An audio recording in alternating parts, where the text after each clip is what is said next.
پر ظلم کیا سو تو مجھے بخش دے، تو اللہ نے ان کو بخش دیا، بے شک وہ بخشنے والا ہے، مہربان ہے۔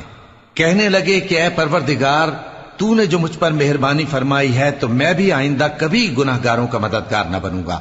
الغرض صبح کے وقت شہر میں ڈرتے ڈرتے داخل ہوئے کہ دیکھیں کیا ہوتا ہے، تو ناگہاں وہی شخص جس نے کل ان سے مدد مانگی تھی پھر ان کو پکار رہا ہے۔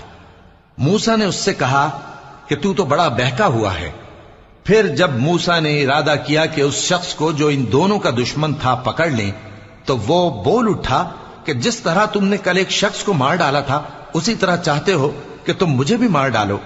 تم تو یہی چاہتے ہو کہ ملک میں ظلم و ستم کرتے پھرو، اور یہ نہیں چاہتے کہ صلح کرانے والوں میں سے ہو جاؤ۔ اور ایک شخص شہر کی پرلی طرف سے دوڑتا ہوا آیا، بولا کہ اے موسیٰ، اہل دربار تمہارے بارے میں مشورے کرتے ہیں کہ تم کو مار ڈالیں، سو تم یہاں سے نکل جاؤ۔